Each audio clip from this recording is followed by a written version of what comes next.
filtración glomerular, ¿verdad? Bueno, ¿qué hay que saber de esto? Por ejemplo, hay que saber que nosotros vamos a tener retención de productos nitrogenados, ¿verdad? Lleven en cuenta, va a retener los productos nitrogenados y va a acompañarse también del descenso, perdón, puede acompañarse o no del descenso de la diuresis. Ese paciente va a estar orinando mucho más poco de lo normal. Entonces, vuelvo a repetir, la enfermedad renal aguda se caracteriza por que desciende de manera rápida la tasa de filtración glomerular y ocurre en horas y días, ¿verdad? Hay que saber también que el paciente puede bajar la diuresis, va a disminuir su diuresis, ¿verdad? Y acuérdense también que vamos a tener retención de productos nitrogenados. Bueno, a ver un poco acá, vamos a tener la oliguria. Entonces, ya que se caracteriza por la disminución de diuresis, obviamente que vamos a tener la oliguria, ¿verdad? Acá, perdón gente, oliguria, dice ahí, ¿verdad? ¿Está bien escrito? Sí. Oliguria, entonces, oliguria, acá tenemos los valores, ¿verdad? Acuérdense qué valor tiene que saber. Si hay en algo que estoy comentando acá, tienen que llevar en cuenta los valores. Bueno, acá por ejemplo vamos a tener una diuresis menor a 20, entonces eso hay que llevar en cuenta, ¿verdad? A ver un poco, acá por ejemplo hay que saber una de las causas, o sea, hay que saber las causas, que tenemos dos tipos, ¿verdad? Tenemos una extrahospitalaria y intrahospitalaria. Estas dos causas, ¿verdad? Nosotros tenemos que saber. Principalmente, gente, cuando nos dice acá, puede adquirirse en el hospital o de modo extrahospitalario, esto es correcto, hay que saber, ¿verdad? ¿Y qué es lo que pasa, ¿verdad? ¿Qué es lo que puede pasar en extrahospitalarios? Podemos tener una hipovolemia, efecto adverso de fármacos, ¿verdad?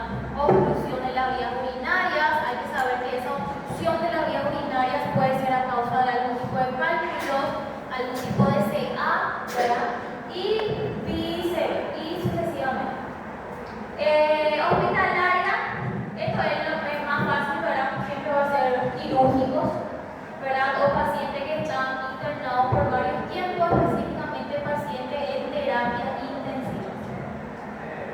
Esto pasamos. Clasificación. ¿Qué pasó? ¿Ese quería? ¿Y ese querés? No. Bueno, clasificación. Recuerdo que habíamos explicado acá en la pizarra y creo que hay algunos que tienen anotado, ¿verdad?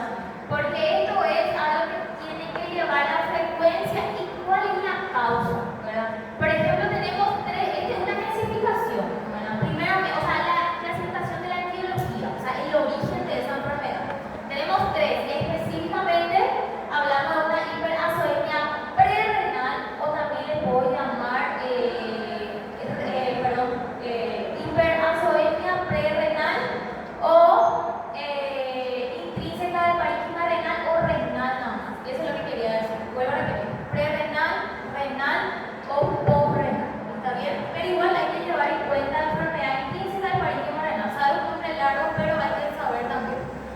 Bueno, ¿qué es lo que hay que saber acá? Como les dije, hay que saber los tres y hay que saber la frecuencia. El que es más frecuente, obviamente, vamos a tener la prerrenal, la forma más común, dice. Y nosotros podemos tener inclusive puede ser reversible, ¿verdad? Puede ser un trastorno reversible en la primera causa, perdón, en la primera etiología. Entonces podemos tener un trastorno reversible, ¿verdad? A ver un poco, en renal, por ejemplo, vamos a tener trastornos que afectan directamente al tejido renal. La postrenal, por ejemplo, la postrenal es la más fácil, es por obstrucción, ¿ok? La postrenal es por la obstrucción de las vías urinarias. Ahí nosotros ya hablamos de litiasis, de algún tipo de hiperplasia o de cáncer, ¿está bien? Entonces,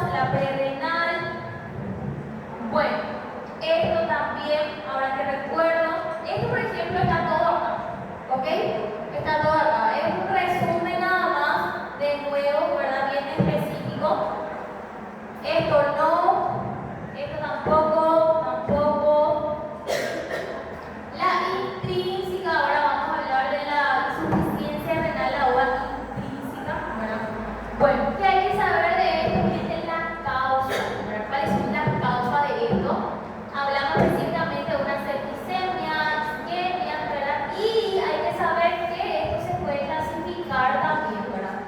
Al menos hay que saber cuáles son las enfermedades que clasifican esto, ¿verdad? Que son estas cuatro, y estas cuatro hay que llevar en cuenta, hay que llevar en cuenta. Esto no. La porrenal, como les dije, se relaciona con la obstrucción, pero se les puede preguntar qué tipo de obstrucción o qué localización, ¿verdad? Y acá tenemos específicamente obstrucción en el cuello vesical. ¿Está bien? Obstrucción en el cuello vesical. Y hay que saber que es la definición, cosa que ya les había comentado, pero dice acá, debido a la interrupción del flujo de la orina desde los cálices hasta la uretra. Y eso es la parte más importante. Luego nosotros ya vamos a tener todo, o sea que todo lo que ya habíamos dicho está acá resumido. Acuérdense que también tiene retención de algo. ¿Qué retenía? ¿Qué producto retenía? Productos nitrogenados. Productos nitrogenados.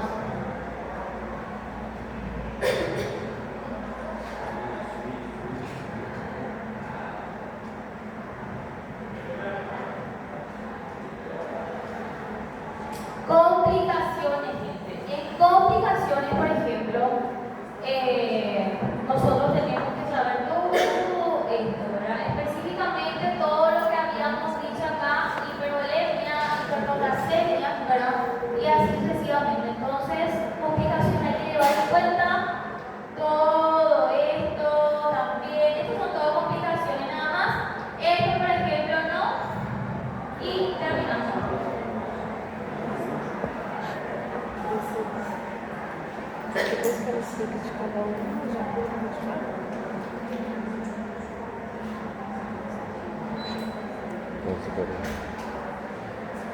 Pós-anal?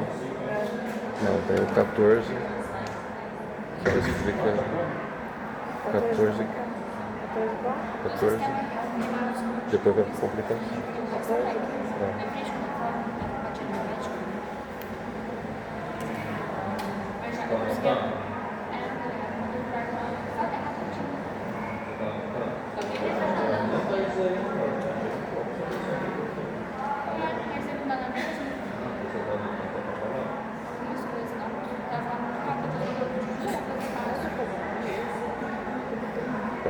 Ele quer que você faça o serviço dele.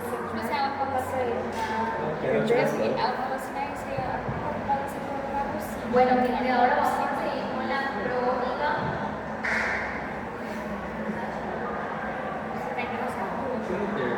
Con la enfermedad renal crónica. Dormiu com o Bozo. Esto que es el más básico. Bueno, en enfermedad renal crónica, por ejemplo, vamos a... O sea, que hay que saber, obviamente, que puede ser permanente o irreversible, ¿verdad? Y, obviamente, su tiempo, ¿verdad? Ya que es crónica, obviamente, que se relaciona a largo plazo, ¿verdad? Para que pueda ocurrir esto. Hay que saber qué es lo que se lleva en cuenta, qué es lo que hay que llevar en cuenta para que podamos diagnosticar esto. Acá, por ejemplo, dice disminución de la tasa de filtración menor a 60 ml durante al menos 3 meses, ¿verdad? Entonces, esto, por ejemplo, 100% que es una pregunta de examen. Hay que saber que en la enfermedad renal crónica tenemos una disminución de la tasa de filtración menor a 60 durante 3 meses, o sea que no es de un día para otro, ¿verdad? Es durante 3 meses, ¿verdad? Vamos a tener daño renal, obviamente, estructural, funcional, o sea, el riñón se va a dañar de manera anatómica y también funcional, fisiológico, y hay que saber también que representa la fase final de varias enfermedades, específicamente acá tenemos la diabetes, ¿verdad? Hay que llevar en cuenta que se relaciona 100% con la diabetes, la hipertensión, las neuropatías, ¿verdad? Y la poliquitosis. Lo que es más común acá, gente, es la diabetes, ¿ok? Eso es lo categórico, ¿verdad? Entonces, lleven en cuenta la frecuencia también hay que llevar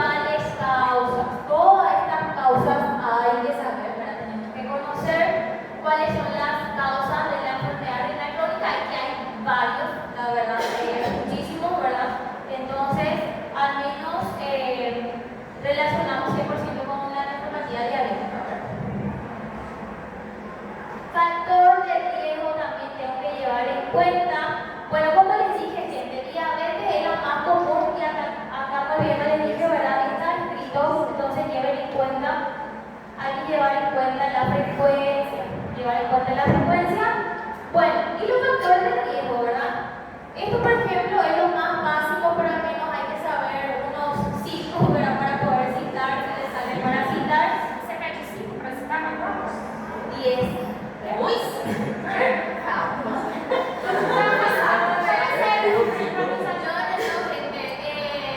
Depende mucho del tipo de pregunta. Hay algunas que solamente son 2 inclusive. Entonces, depende mucho, pero máximo es 3. Obvio 3 nomás. Yo pensé que, pero es demasiado fácil. 3 van a poner diabetes, hipertensión, ya está ya. Yo no tengo que ver, pero esta presencia, creo que ya estoy sintiendo que eso va a pasar.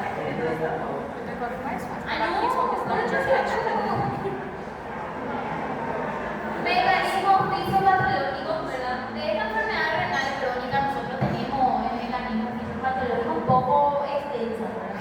Pero hay que saber las principales, ¿verdad? Que serían estos 2 y luego tenemos, la verdad que son 4, ahora que me acuerdo. Bueno, pero hay que centrarse más en el 4. En las alteraciones sistémicas, esto es lo que más llevamos en cuenta, ¿verdad? Porque acá está bien específico qué es lo que pasa en cada localización del cuerpo. En la sangre, qué es lo que pasa, tenemos la disminución de eritropoyetina, y ahí a causa de eso tenemos una anemia, y así sucesivamente. Entonces hay que llevar en cuenta las alteraciones sistémicas, ¿verdad? De la enfermedad renal crónica.